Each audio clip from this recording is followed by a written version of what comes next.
Hello dears, പലരും പറയുന്ന ഒരു കാര്യമാണ് ലൈംഗികത്തിൽ ഏർപ്പെടുന്ന ആ സമയത്ത് പെട്ടെന്ന് തന്നെ ലിംഗം ഭയങ്കരമായിട്ട് സോഫ്റ്റ് ആയിട്ട് പോകുന്നു. ഇതിന് ചില റീസൺസ് ഉണ്ട്. ആ റീസൺ എന്തെന്നാണ് ഇന്നത്തെ വീഡിയോ പറയുന്നത്. അതെങ്ങനെ ക്യൂർ ചെയ്യാമെന്ന് നമുക്ക് നോക്കാം. അപ്പൊ ഇങ്ങനെയൊക്കെ സോഫ്റ്റ് ആയിട്ടുള്ള ലിംഗം ഉള്ളവർക്കാണെങ്കിൽ യൂസ് ചെയ്യാൻ പറ്റിയിട്ടുള്ള ഒരു സൂപ്പർ പ്രൊഡക്റ്റ് ആണ് വൈവേഗിന്റെ power capsule. Strength, stamina, peak performance കിട്ടാൻ സഹായിക്കും. ശിലാജിത്ത, അശ്വഗന്ധ, സേഫ് മുസ്ലിം, ബീജ്, കോക്ഷുര ഇതൊക്കെ അടങ്ങിയിട്ടുള്ള ക്യാപ്സ്യൂളാണ്. പുരുഷ ഹോർമോണൊക്കെ ബാലൻസ് ചെയ്യിക്കാനും മെറ്റബോളിസം കൂട്ടാനൊക്കെ ഇത് സഹായിക്കുന്നുണ്ട്. മസിൽ സ്ട്രെങ്ത് കൂട്ടാൻ വേണ്ടി സഹായിക്കുന്നുണ്ട്. സ്റ്റാമിന കൂട്ടാൻ വേണ്ടി സഹായിക്കുന്നു. കൂടെ നേരമൊക്കെ ലൈംഗികത്തിൽ ഏർപ്പെടാൻ സഹായിക്കുന്നുണ്ട്. ക്ഷീണമൊക്കെ ഉള്ളവർക്ക് അതൊക്കെ മാറണം, നല്ലൊരു എനർജി കിട്ടാനും സഹായിക്കുന്നുണ്ട്. ഇളം ചൂടുവെള്ളത്തിലോ അല്ലെങ്കിൽ ഇളം ചൂട് പാലിലോ ഇത് കുടിക്കാവുന്നതാണ് കേട്ടോ. പീക്കായിട്ടുള്ള പെർഫോമൻസ് ഉള്ളവർക്കും പുരുഷ ഹോർമോണൊക്കെ കുറവുള്ളവർക്കൊക്കെ യൂസ് ചെയ്യാൻ പറ്റിയിട്ടുള്ള സൂപ്പർ പ്രൊഡക്റ്റ് കേട്ടോ.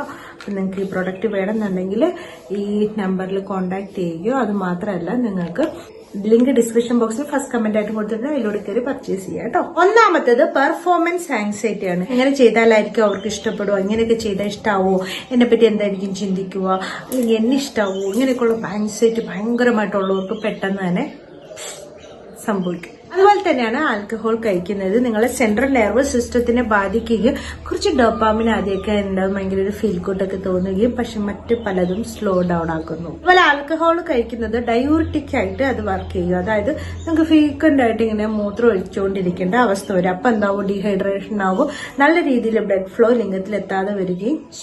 നിങ്ങൾ ചില മരുന്നുകൾ കഴിക്കുന്നവരാണെങ്കിൽ, BP-ക്ക് വേണ്ടി മരുന്ന് കഴിക്കുന്നവരാണെങ്കിൽ, ആന്റി ഡിപ്രസന്റ്, സ്ട്രെസ്സിനൊക്കെ വേണ്ടിയിട്ട് മരുന്ന് കഴിക്കുന്നവരാണെങ്കിലോ, അതുപോലെ എന്തെങ്കിലും ഡ്രഗ്സ് ഒക്കെ യൂസ് ചെയ്യുന്ന ആളുകളാണെങ്കിൽ ഉറപ്പായിട്ടും നിങ്ങൾക്കും ഇത് സംഭവിക്കും. പിന്നെ നിങ്ങൾക്ക് എന്തെങ്കിലും അസുഖം ഉണ്ടെങ്കിൽ, ഹൈ BP ഉണ്ടെങ്കിൽ, അതുപോലെ പ്രമേഹം ഉള്ളവരാണെങ്കിൽ, മൾട്ടിപ്പിൾ സ്ക്ലെറോസിസ്, ഹാർട്ടിന് പ്രശ്നം, അല്ലെങ്കിൽ കിഡ്നി ഫെയിലിയർ ഒക്കെ ആയിട്ടുള്ള ആൾക്കാരൊക്കെ ആണെങ്കിൽ, പൈറോണിക് ഡിസീസ് ഒക്കെ ഉള്ളവരാണെങ്കിലൊക്കെ ഇങ്ങനെ സംഭവിക്കാം കേട്ടോ. അതുപോലെ നിങ്ങൾ ഓൾറെഡി പെട്ടെന്ന് തന്നെ ശുക്ലമൊക്കെ പോയവരാണെങ്കിൽ പിന്നീട് നമ്മുടെ റീഫാക്ടറി പീരീഡ് ഇല്ലേ, അതും ഒരു കാരണമാകും ഇങ്ങനെ സോഫ്റ്റ് ആവാൻ വേണ്ടി.